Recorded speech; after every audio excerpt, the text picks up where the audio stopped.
Hi, everyone. Good afternoon, and welcome to the first in the series of CLE panels hosted by the CARES Clinic at Villanova Law in conjunction with the Our Tech Futures convening. Thanks so much, everyone, for joining us today. My name is Tanya Valdez, and I'm an adjunct professor in the CARES Clinic, where I teach with Francis Kramer. We're so pleased to have excellent speakers lined up for today's session: data brokers, and immigration enforcement. We'd also like to welcome one of our partners who has helped put together the larger convening and also serves as the executive director of Just Futures Law, Paramita Shah. Paramita, would you like to share a few words? Sure. Thank you so much. I wanted to thank the panelists and everyone who's joined us today for this amazing lineup of CLEs. Our Tech Futures is a collaboration of two organizations, Mi Gente and Just Futures Law. And we started the CLE, we began this program because we knew that DHS is really transitioning into a data agency. And we knew that this was something that we had to get into as DHS goes into its new incarnation as an agency that likes to vet lists with data brokers to collect data, whether it's car insurance information, whether it's location information, whether it's your facial scan or your DNA. Really all our agencies have turned into data agencies, and they are either selling the data or they are taking the data. And with that, we really wanted to put together a robust curriculum, not only for our panelists on our regular conference, which is at ourtechfutures.com, but also for the CLE today. So I really want to thank the panelists for coming together. I'm really excited and hope that many of you will attend tomorrow's session on retaliation against immigrant organizers that deal with the scope and limits of the First and the Fourth Amendment, followed by one on migrant policing. We feel like having the legal knowledge combined with the organizing that is being done on the ground is a really important way to start thinking through how we rebrand and reimagine how we think about data in this time. So thank you again. I'm going to turn it over to the amazing panelists. And my colleague also really excited that he's on, Kevin, as well. Thanks, Annie, for moderating this panel. I do have a few quick logistical announcements really quick about the CLE credit. So first, if anybody has a question during the program, please use the Q&A function at the bottom of the screen, and we'll get to as many questions as possible from the audience at the end. For those of you who are licensed in Pennsylvania, there's one free CLE credit available for this panel, thanks to a generous gift from our donor, Joseph Azrock. We'll also provide out-of-state certificates to those who request it. Everybody should have received a CLE registration and evaluation form through Eventbrite, and then we'll also link that in the chat. Throughout this course, you'll also be asked, in the course evaluation, you'll also be asked for 2 secret words to help verify that you attended today. These words will be given out during the program, and it's your responsibility to write them down. Per the Pennsylvania CLE board rules, we are not allowed to share the words with you if you miss them. So when you hear secret words, pay close attention. And if you have any other questions about CLE credit or other logistics, please just use the Q&A function. Now it is my pleasure to introduce our moderator for this panel.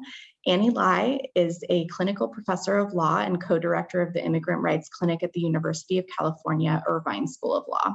Her teaching, research, and practice focus on emerging issues at the intersection of immigrants' rights, civil rights, criminal law and procedure, and social movements. So she is a fantastic moderator for this panel. And with that, I will pass it over to you, Professor Lai. Thank you so much, Tanya. And thanks to you, to Francis and Carla and Villanova for allowing this CLE to be possible. So I am really excited to hear from our speakers today. We're going to be talking about legal tools to fight for transparency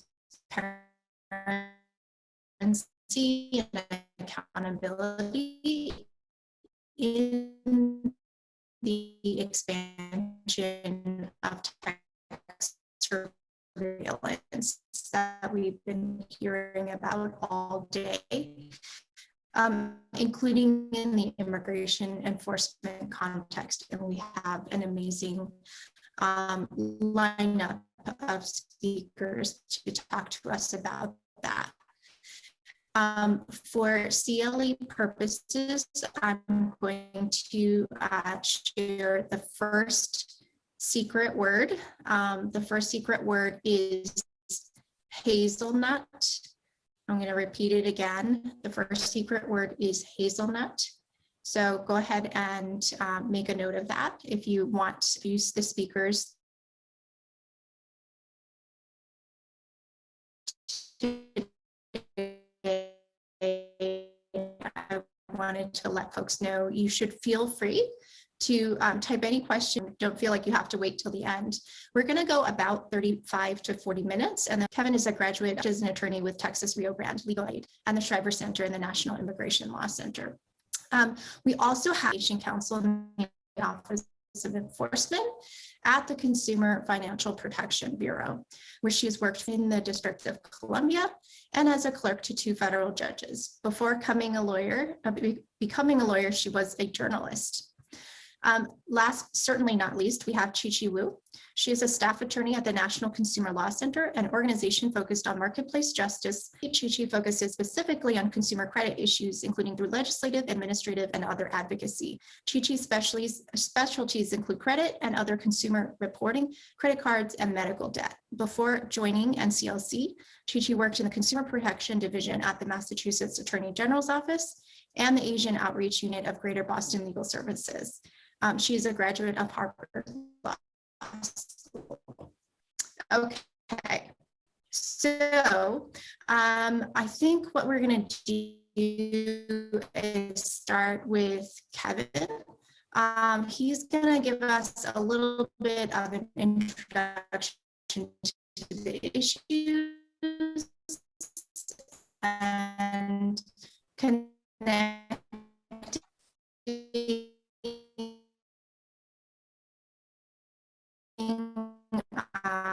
what we're talking about with respect to data brokers with immigration enforcement. So Kevin?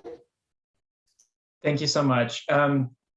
Stephanie, Chi-Chi, can you just nod to make sure that my audio is coming through clear? Excellent. Sorry about the bandwidth situation with Annie. I think it's the nature of everyone using the internet all the time. But thank you so much for that introduction, Annie, and for agreeing to moderate the panel. I think we've had a really wonderful set of speakers. That's a wonderful companion piece for those of you who were able to join us for the earlier data brokers panel. I mean, I think they framed the issue really well. And so I can go even shorter than I meant to, because it's been a really wonderful and eye-opening opportunity to learn about the ways that, DHS is a data agency. I think Paramita's repeated that a few times, and it's super important for all of us to sort of bear that in mind as we explore intersections of how immigrant data is collected, stored, harvested, and shared. In case you missed the earlier panel, I'll go ahead and share the Take Back Tech report, the data broker pipeline, or data broker to deportation pipeline rather, which details a little bit of some of the findings of our Take Back Tech fellows about the ways that data brokers are used in immigration enforcement recently. But the way that I wanted to frame up our conversation initially is to talk some about a Washington Post article which broke in February. Our friends from Georgetown Law had done some really amazing investigative work with FOIA and with other means of research to learn essentially that ICE was making use, or is currently making use, of data brokers, which are entities that collect, store, maintain, and share, and usually sell for pretty lucrative profits, information pertaining to individuals. And so often we think of these data brokers, at least in the legal community, which I can assume many of us are given the CLE nature of our conversation. Typically we think of LexisNexis and we think of Westlaw, which are companies of Relics and Thomson Reuters, respectively, as our friendly legal research tools that we use to understand precedent and we use to look up statutes. However, the sort of data amalgamation that those folks undertake, those companies undertake, expands well beyond that to questions of, personal identification and data, including things like what a person does in their consumer life, the kinds of ways that they pay their bills, by amalgamating many, many sources of information and then, using those to create profiles of people. Chi-Chi will talk about this a little bit more in her portion, but what I wanted to frame for us was essentially that Georgetown's revelations involved the fact that the immigration enforcement agencies, DHS, as well as its sub-agencies, ICE, CBP, and HSI, likely have access to the consumer behavior of millions of immigrants in the United States. And the implications of this are essentially that a person and their consumer behavior, like where they get their electricity, where they get their heat, their telecommunications data, is available to immigration enforcement agencies as a method of locating and finding out more about a personal profile of someone. And so in thinking through some of the intersections of this, part of the question is, what is the behavior of data brokers? What are they? How can we understand them? What are the intersections to communities we care about, up to and including immigration enforcement? And I think the particular perspective of this panel that's incredibly useful is often we think about our, work in immigrants' rights as being divorced from particular areas of law, for example, consumer law. But the reality is, and I think Paramita and the wonderful panel that discussed data brokers earlier grappled with this some, is the ways that data brokers are regulated aren't traditional immigrants' rights legal frameworks. Typically, those regulations involve things like credit reporting and other kind of complicated consumer laws. So I'm really pleased to be on this panel to sort of help frame that up, how we can think about consumer law as it relates to data brokers. And hopefully at the end of the conversation, I can talk a little bit more about how Just Futures is taking on some of those intersections. So with that, I'd love to pass it to Chi-Chi, who is with the National Consumer Law Center. I'll personally say that she's been someone who has been a guide and a mentor to me for a few years on this stuff. And I don't know very many people who know it better than her. So I'm really pleased to be able to have this conversation with her this afternoon. Thank you, Kevin. Thank you for the kind words and passing it off to me. I feel the burden of living up to the generous comments because I have a PowerPoint here, and of course I did it like 2 hours ago. So I don't know if I'm quite the rock star that you played me up to be, but here we go. And for the folks on this webinar, I will make sure to either post a link to this in the chat during this or somehow get it to you, because I'm sure one of the questions I will get is where is the, how can I get the PowerPoint? So I'm going to share my screen now.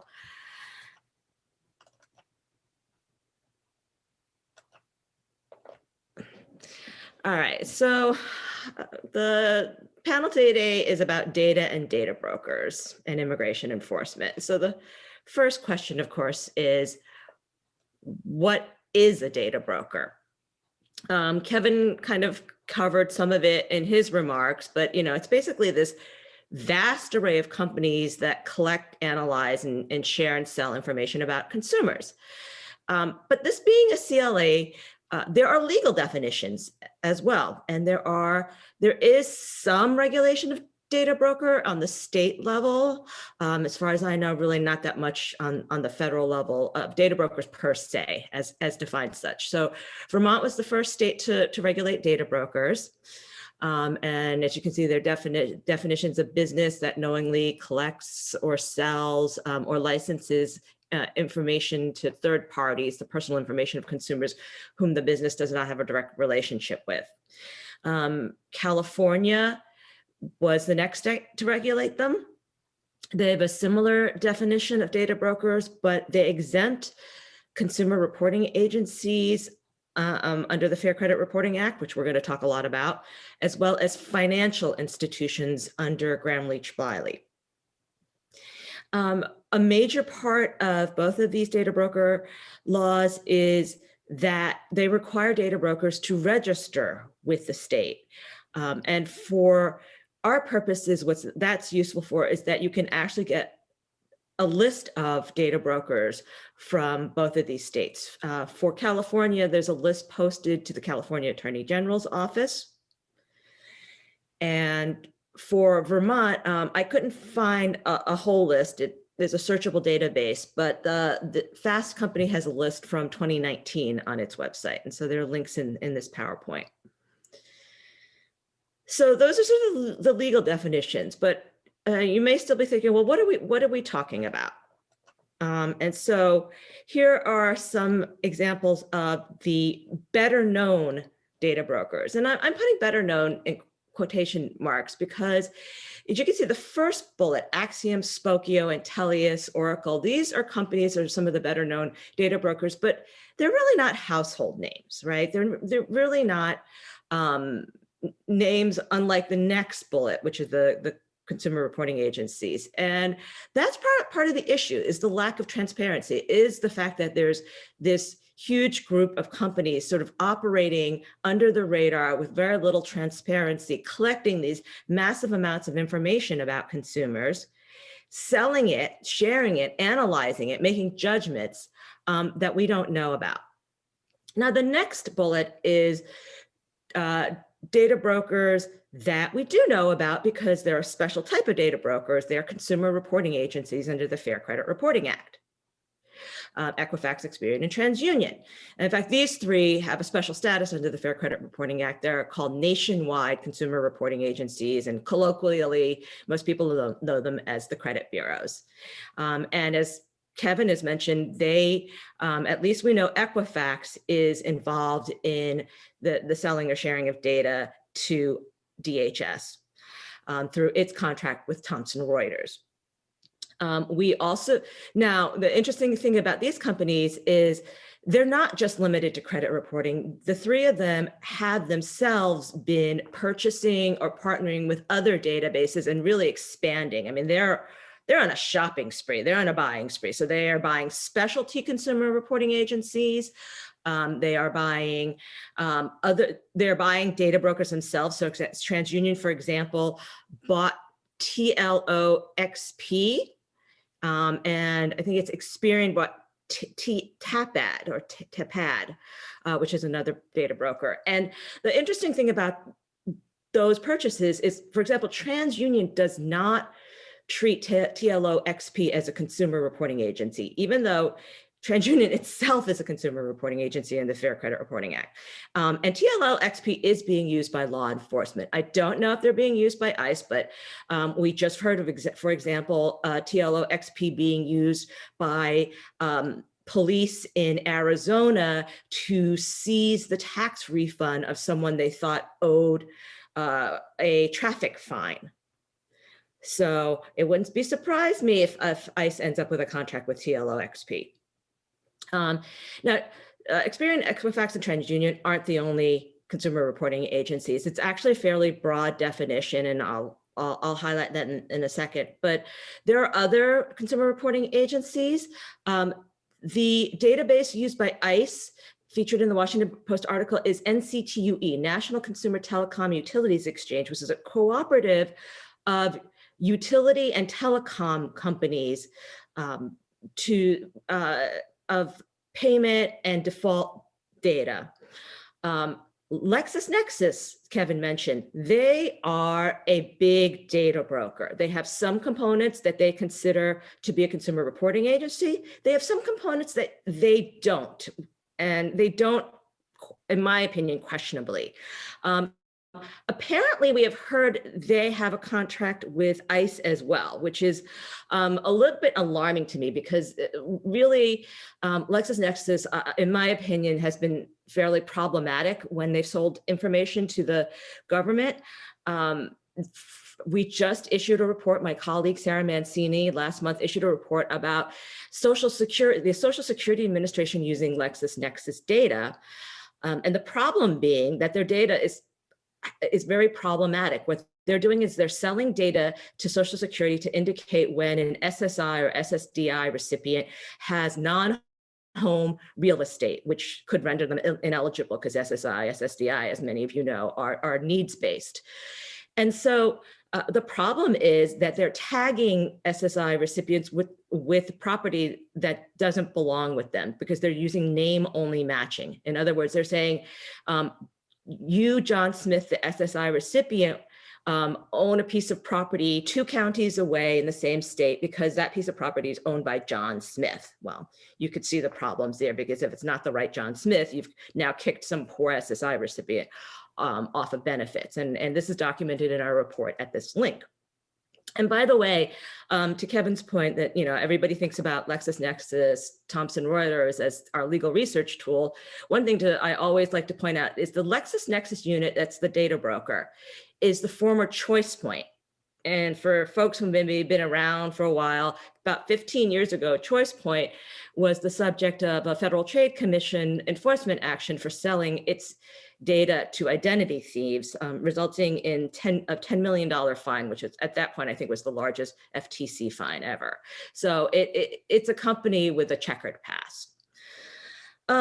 So as you can see, the regulation of data brokers, if there are consumer reporting agency, there's a fairly robust regulation in the Fair Credit Reporting Act. If they're covered by the Fair Credit Reporting Act, it means they are transparent. It means the consumer can do things like get their file disclosure, i.e. your annual credit report, get notices when information's used against them, dispute errors.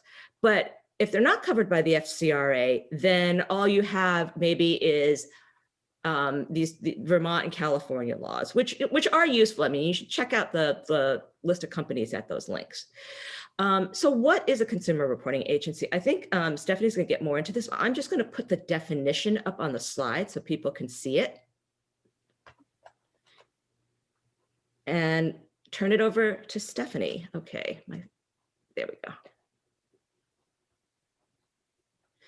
Do you want me to leave this up while you're speaking, Stephanie, or? That would be great. Thank you, Gigi. Okay. And thank you also to Parmita and to Kevin and to everyone else who's put on this panel and this whole CLE. It's been very informative and I appreciate your inviting me here today. For those of you who don't know me, I'm Stephanie Brenowitz. I am Senior Litigation Counsel in the Office of Enforcement at the Consumer Financial Protection Bureau. And before I go any further, I just have to give a little legal caveat. My discussion here today is not legal advice or guidance of the Consumer Financial Protection Bureau, and any views or opinions that I express are my own and may not be those of the CFPB. So with that caveat, what is the CFPB? The CFPB, or the Bureau, was the brainchild of now Senator Elizabeth Warren and was created part of the Dodd-Frank Wall Street Reform and Consumer Protection Act of 2010. And because this is a CLE, I'm going to throw a couple of citations at you. The Consumer Financial Protection Act of 2010 can be found at 12 USC 5481. And what that act did was to create our agency and to give us authority over a number of consumer financial protection laws, which were already in existence, some of which were being enforced by other agencies. And it also created a new tool, which is the Bureau's prohibition against unfair, deceptive, and abusive acts, or as you'll hear people say in our little legal world, UDAP, which stands for unfair, deceptive, and abusive. And that prohibition is something that existed previously in some state laws, but this really expanded the Bureau's ability to go after those types of practices. Now, one of the laws that predate the existence of the CFPB, but which we have taken over responsibility for and that we share with the FTC, as you've heard Chi-Chi discussing, is the Fair Credit Reporting Act. And just a quick citation, again, 15 USC 1681. And those of us in the know call it FCRA. And then there is its implementing regulation, and this is the last citation, I promise, Regulation V, which is 12 CFR Part 1022. And what these two laws do generally is they regulate consumer reporting agencies, furnishers, and users of consumer reports. So who are the agencies that are responsible for enforcing these laws? Well, I've already mentioned the Bureau, Consumer Financial Protection Bureau, and the FTC, which is also responsible for the federal enforcement. Sometimes the FTC partners up with the Department of Justice, and that is so that the FTC can bring a certain kind of penalty, a civil money penalty. Also, there are parts of FCRA that are criminal and that can actually result in criminal penalties, including incarceration, and the Department of Justice helps bring those kinds of claims as well. Who else enforces these laws against consumer reporting agencies or other violators of FCRA? States have the right to enforce the Consumer Financial Protection Act, which can be used against consumer reporting agencies. And I'll talk a little bit more about that in a moment. States also usually have their own consumer protection laws against abusive, deceptive, and unfair practices, or UDAP, as I mentioned earlier. Those can also be used in that area. Individuals can also sue for certain FCRA violations. So individuals who feel that their credit report was inaccurate or was improperly used can sue under FCRA. Many states also give individuals the right to sue under their consumer protection statutes or their UDAP statutes. Unfortunately, there is no private right of action for individuals under the CFPA, the Consumer Financial Protection Act. And it is an open question whether the Consumer Financial Protection Act or the Bureau's authorities over this area of law can be used against either state or federal government agencies. It's just not something that has come up yet, but given the discussion of this panel and other panels, I thought I would mention that it's still an open question whether governments acting on their own and acting as data aggregators or data brokers could be subject to any of these, could be subject to lawsuits under any of these authorities. Just a little quick background on how important credit reporting is to consumers. In 2019, the Bureau received more complaints from consumers about consumer reporting than any other consumer financial product. The Bureau received 45% of all of its complaints about credit reporting or consumer reports. And the primary issues they complained about were incorrect information on their credit reports, problems with a company's investigation into their dispute of something on their credit report, or improper use of their credit reports. So let's talk a little bit about what FCRA and the federal authorities require of consumer reports and their users and their information. The information is required to be accurate. It's required to be updated. It's required to be corrected. Disputes by consumers are required to be investigated, and depending on who makes the dispute and who receives the dispute, different ways they have to be reported back to consumers. So this is all the baseline of what is required of companies that are either putting out consumer reports or who are providing information to consumer reporting agencies to be contained in those reports. Now, Chi-Chi has already mentioned the big three consumer reporting agencies. And I'd like to point out at this point that we sometimes try to get away from using the term consumer reporting agency, even though it is what's contained in the statute, because as it turns out, many consumers are confused by this, and they think that credit reports and consumer reporting agencies are actually part of the government, and that this has somehow enshrined the information that they have as being somehow more accurate and impervious to challenge. You'll hear me still say consumer reporting agency because it's a hard thing to get away from, but we try to always keep in mind that these are companies that are just out making a product for consumption. They are not government agencies.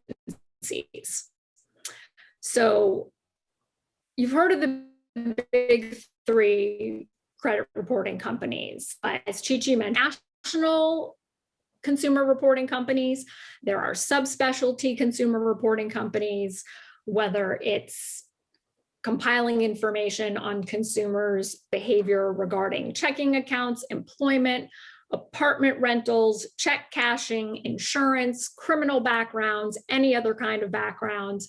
If there is a market out there where there is information about consumers, you can guess that there is a company out there compiling that information and selling it to other either consumer or governmental agencies. So what qualifies as a consumer report? The one you're most familiar with, of course, is your annual creditreport.com free credit report that you're supposed to get every year. And that is used in making decisions about whether you're going to get a certain interest rate on a mortgage or a car loan. This is an important purpose of consumer reports, but it's really becoming more and more a smaller segment of the consumer reporting industry. A consumer report is really anything, any communication compiled by a consumer reporting agency about consumers' creditworthiness, credit standing, character, general reputation, personal characteristics, or mode of living. And this extends to information that, as you can see on this slide right here, that is used for a consumer's eligibility for credit, employment purpose, or any other purpose authorized under the title. And this is a far broader universe of information than just the big three credit reports that you get your annual credit report about. And you'll notice that what constitutes a consumer report is a somewhat circular determination because it's a communication by a consumer reporting agency. Well, what's a consumer reporting agency? A consumer reporting agency is an agency that, or a company really, that regularly compiles consumer credit or other consumer information. Thank you for whoever put up that slide, for the purpose of furnishing it to other parties and who charges money.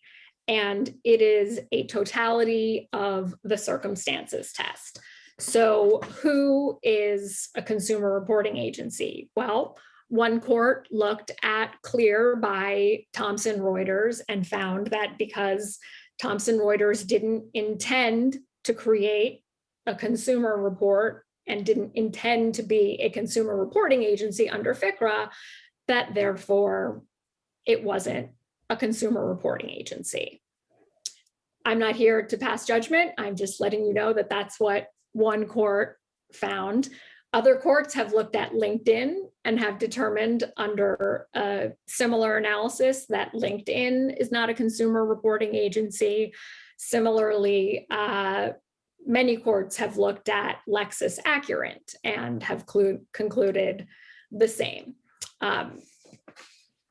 Again, I just pass this information along for your knowledge.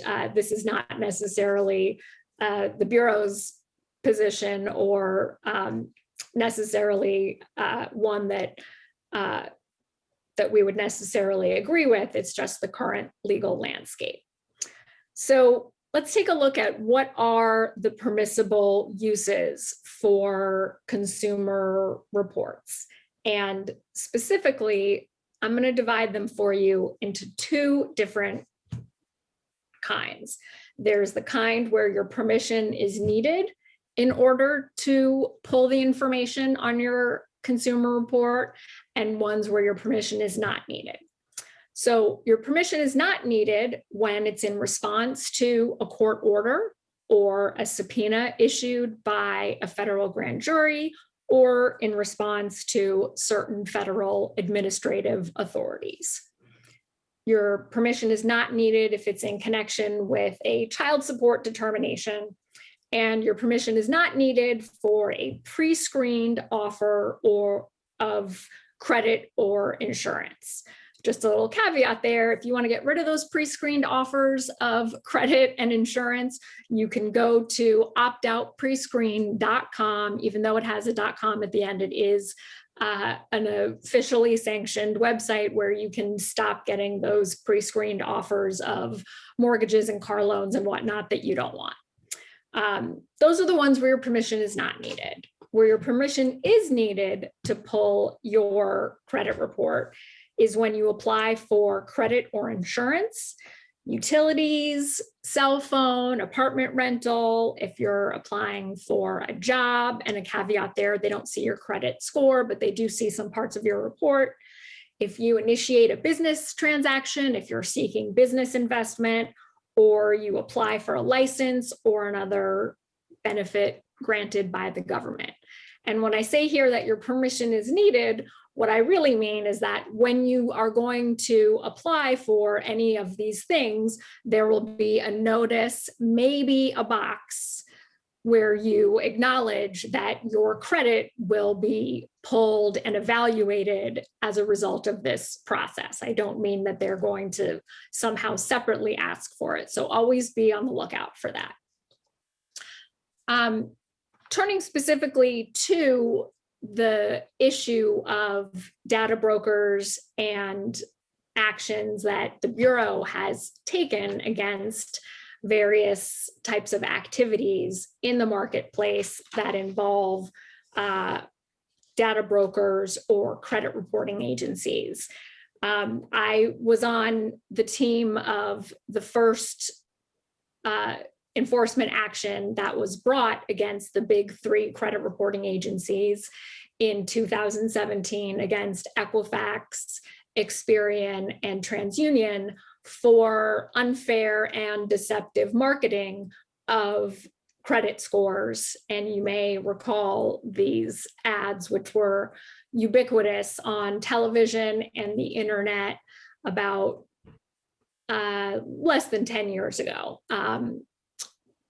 where they were marketing people's credit scores and were giving the impression to consumers that there is only one credit score and it's something that is determined by some formula that these companies all have and share and might even get from the government, and is the same all across all different markets and credit decisions, which of course is not the case. Each company has their own proprietary determination. The thing that they were marketing to consumers was not even the same as the product that people were buying. That's not the same thing as what your mortgage lender or a car dealer would sell to you. And this was the first action that the CFPB had ever taken against consumer reporting agencies under Dodd-Frank. Additionally, we've also taken other actions against other reporting agencies and data brokers. In 2015, we entered into a consent order with Clarity, who is a national subprime consumer reporting agency. And Clarity had obtained consumer reports without a permissible purpose and without permission of the consumers, and sold that information in those credit reports to lead generators and failed to investigate disputes. And that was an action that we took under the Fair Credit Reporting Act. We've also brought actions under our other authorities. In 2015, we brought an action against Lead Publisher, who is a lead aggregator that sold consumer information to fraudulent debt collectors who were essentially collecting on debts that never existed. And we entered into a consent order with them on the basis of the facts that their conduct was unfair, deceptive, and abusive. So that was under the Consumer Financial Protection Act. Similarly, we sued a lead aggregator in 2016 called T3 Leads.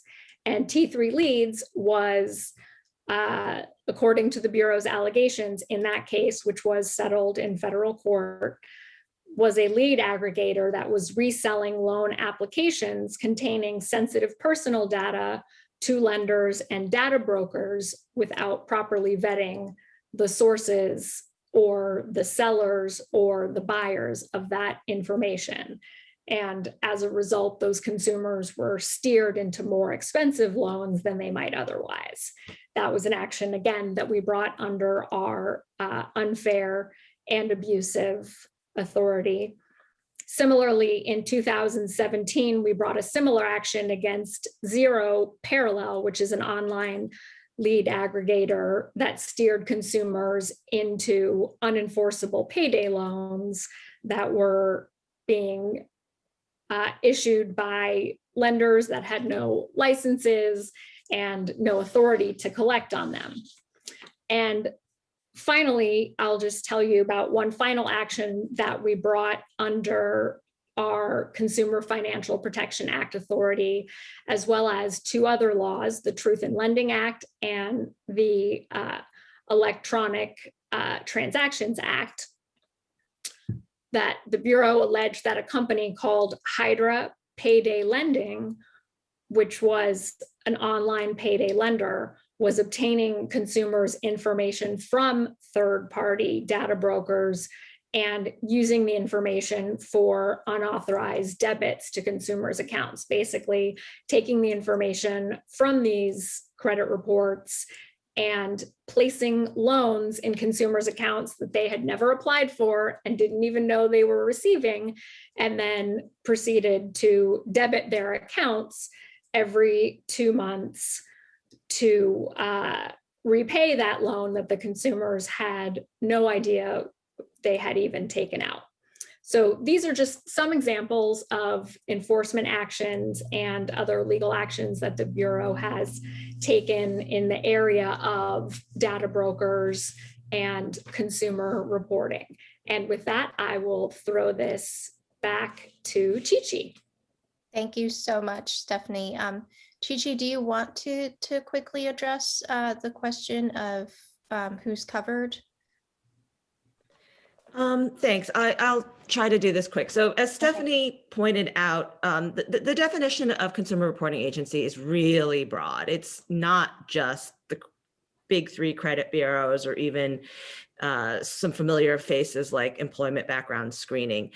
It can include a lot. And so there has been litigation brought against Thomson Reuters, which is the company at issue in the Washington Post article, and that Georgetown Law found out was selling information to ICE, as well as LexisNexis accused saying that they are consumer reporting agencies. And the case law, unfortunately, is not great, as Stephanie pointed out. So it's not to say that folks shouldn't keep trying, but this is an area of law that's tricky, it's difficult. And so you have to tread cautiously. Now, the flip side of that is the Fair Credit Reporting Act has a lot of provisions that preempt state law. FCRA preemption is really complex, it's messy, it's awful. But if a company is not a consumer reporting agency, there is no preemption. And so state laws that govern data brokers wouldn't face the issue of preemption, and also state laws that provide more regulation. So the other law that I just wanted to flag really quickly is the California Consumer Privacy Act, which gives consumers some very robust rights with respect to data brokers and their own data, the right to see their files, and in some cases, the right to remove information. And so just think about whether, as I said, if you're someone who does state advocacy work, whether you want to look at your state legislature to address the issue of data brokers selling tons of information for uses that might be problematic. And there's an article that I wrote in, the link is in the PowerPoint, and I think it's in the materials on this very issue. Thanks so much, Chi-Chi. And Kevin, do you want to, before we turn to Q&A, talk a little bit more about what advocates can do with all this information to take on data brokers and what you've been thinking about at Just Futures?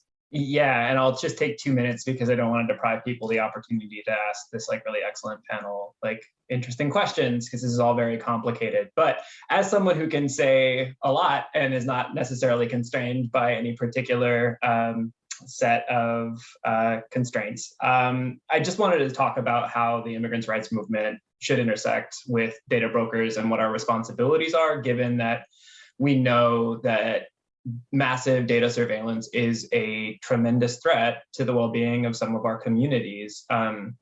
So I think I would break it down into 4 possibilities that I'm hoping we can connect with moving forward, and here at Just Futures, we're really thinking through. So one is transparency. The operation of immigration enforcement as it pertains to data brokers is incredibly opaque. We know that there are contracts. They recently shifted from Thomson Reuters to LexisNexis at ICE. And that's, we don't know exactly what products that shift happened in, but the fact that it's opaque now doesn't excuse us from learning more about this. So whether it's FOIA, if you're looking at, public interest aspects of FOIA, whether it's discovery and litigation, whether it's public pressure campaigns, these are all opportunities for us to know more. And the reason we need to know more is it's impossible to fight what we don't understand. So I think that's one. Secondly, if you were to look at Twitter and follow Mi Gente today, they're doing really tremendous work in an area that is relatively new to me, which is shareholder advocacy. These are publicly held companies that in some ways are beholden to their shareholders. I think a contemporary example is the way that ExxonMobil is having to shift to sustainability based on the pressure of particular investors. So, Mi Gente is out calling out Thomson Reuters for its participation in particular deportation, detention, and immigration enforcement proceedings. Is this really what Thomson Reuters should be engaged in is a question that I think they should be forced to answer publicly. And so very, very proud to have this collaboration with Mi Gente, who's doing the hard work of taking on, non-traditional activism to create pressure in ways that companies might be more responsive to. Third, and Chi-Chi, Stephanie both touched on the difficulty of this, but I don't think it excuses us as legal advocates, is litigation, right? This is an area that is covered by the law. I encourage people to look at 1681B again, because the permissible purposes question is really interesting when we're thinking about data brokers in wild new terrain. Just Futures is thinking about litigation in a variety of ways, but we just have to be creative, because sitting and saying there's nothing we can do in court is probably going to allow a lot more sort of wild behavior on the part of data brokers. And then the last thing, and they touched on this a little bit in the last panel, and I just wanted to plug it again, is the fact that regulation of data brokers doesn't exist right now doesn't mean that it can't. Right? So there's the possibility of local regulation, the possibility of state regulation, the possibility of federal regulation. The Fourth Amendment is not for sale got mentioned, but I just think this is super important because often we have restricted one form of information sharing, such as DMV data, without thinking that intermediaries such as data brokers might slip through those cracks. And so if you're thinking about ways, and Colorado is doing wonderful work in the DMV space, and there's lots of other examples I can mention, I would encourage people to look at Virginia's thoughts on how to regulate data brokers. But if you're looking into how to restrict information sharing between government and local government and federal agencies to protect immigrant communities, please don't forget that data brokers are part of the issue, and that's something you might engage with in order to more effectively protect your community's data. So that's the places I'd encourage people to look at, and I think we should probably head to Q&A. That's so helpful, Kevin. Thank you for closing us out. And I think that this whole panel discussion, all three of you, as I was listening to it, I just thought of, that we're being introduced to new tools to be more creative and nimble as advocates, to think about new framings, new ways of looking at things, because this is territory that is dynamic, not transparent, and new for many of the people on this webinar. So we did have one question in the chat. I don't know if Chi-Chi, you want to take this, which is, the question is, whether there's any resources out there for model state legislation or local advocacy, maybe to address gaps or to do more than the FCRA. Yeah, so I can try to address it. It's not a great answer, which is, so my specialty is the Fair Credit Reporting Act. I know just enough about these data broker laws to be dangerous. I know they exist, and I know that's where you can get a list of these data brokers. As to how vigorous they are, I don't know. There are other folks who focus on these issues. And I don't think they address immigration use of data brokers. So that's one issue. I do want to caution that on the federal level, there have been data broker bills, but I'm very, very concerned about how they clash and conflict with the Fair Credit Reporting Act, because they could actually undermine the act. And it's a lengthier analysis that we don't have time to get into. But if anybody's thinking of that, please talk to me first, because we've definitely seen problematic bills. On the state level, it's not so much an issue, but there are other privacy advocates that probably know the data broker issue a lot better than I do. Just one point on what Kevin was talking about in terms of public pressure. Just a reminder, the database that we're talking about, that was the subject of the Washington Post article and the Georgetown report, it is clearly a consumer reporting agency under the Fair Credit Reporting Act. They self-identify. Two things about it. Number one, the reason they've been able to get away with using the information, even though it's really probably not a permissible purpose under the FCRA, is that they claim to use what's called header information, or just name, address, identifying information, and not the actual accounts in the report that show payment history or defaults or such. The other thing about NCTUE is it's a cooperative. Its board includes some very prominent corporations, so that, to the point about shareholder activism, some of the board members include Comcast, DirecTV, AT&T, and Verizon. So these are major corporations, and a possible avenue of advocacy there as well. So I just wanted to point that out. In terms of Grace's question about model state legislation, I mean, Chi-Chi mentioned the California Privacy Rights Act. I think that's one to look at. The Virginia law I mentioned is the Consumer Data Protection Act. I don't want to misstate its particulars, but if you wanted to Google that and look it up, it's a restriction on some of the data sharing companies. And I think their belief in Virginia is it's the California law and even more strengthened as it pertains to data brokers. So maybe take a look at that as an example of where states are going in efforts to restrict consumer credit reporting agencies. I think we may have time for just one more question. So I wanted to see if anyone had a question from the audience. You can type it in or raise your hand. If not, I can ask a final question. We can see maybe if the panelists want to address it and close out. Okay. So my question is a little bit different for all three of you, given your different roles. So Chi-Chi and Kevin, what struck me is, in your remarks is that there are opportunities to bring together two worlds that have not always worked together, which is consumer advocacy and immigrant rights, and perhaps groups working on policing issues as well. And so I just wanted to see if you had any closing thoughts about that intersection and how we build together. And Stephanie, I think the variation on the question for you is, to what extent are civil rights issues on CFPB's radar? And is there anything that the Bureau is kind of doing to become more aware or to perhaps collaborate in that regard?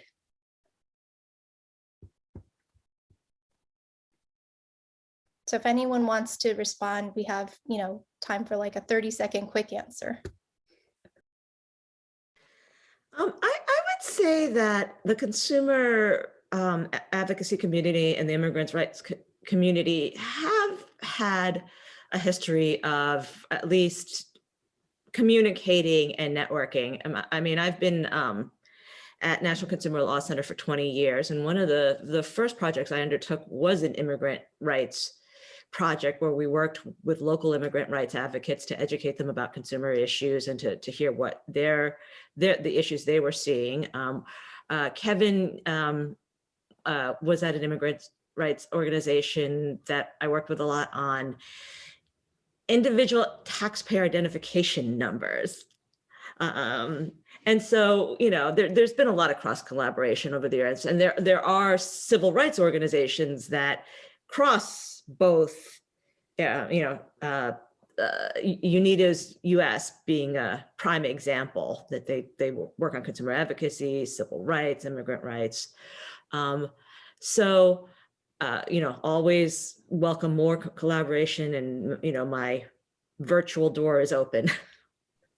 Thanks, Chi-Chi. And I do want to speak aloud the second CLE word, since it is 2:00. The second CLE word is ramen. We also put it in the chat. Okay. All right, since we're at 2:00, I don't know if Stephanie, you were about to speak for a few seconds, and then maybe that's the last word, and then we'll close out. Sure, thank you so much. I just wanted to cap that off by saying that this is definitely that civil rights generally and the issues that have been brought up and discussed here today are definitely, I think, on the minds of lots of different folks at the Bureau. And we have a new acting director. We hope to soon have a new confirmed director. And for those of you out there who are working on advocacy at the federal level, where our doors are open, and even those who are working on the local level, one of our most successful projects under the 2 administrations ago was a model debt collection statute, which was purely for states, not related at all to federal regulation. So we are active on all of those fronts, and we're always willing to listen to new ideas and see how we can be helpful in pushing them forward. Thank you so much. I'll turn it over to Tanya now. All right, thank you everyone for joining us today, and thank you so much to our panelists for sharing all of this immense expertise with us. We hope everyone joins us tomorrow at 4 p.m. Eastern for our second panel, which is titled Retaliatory Surveillance, Can the Constitution Protect Us? And we will see you then.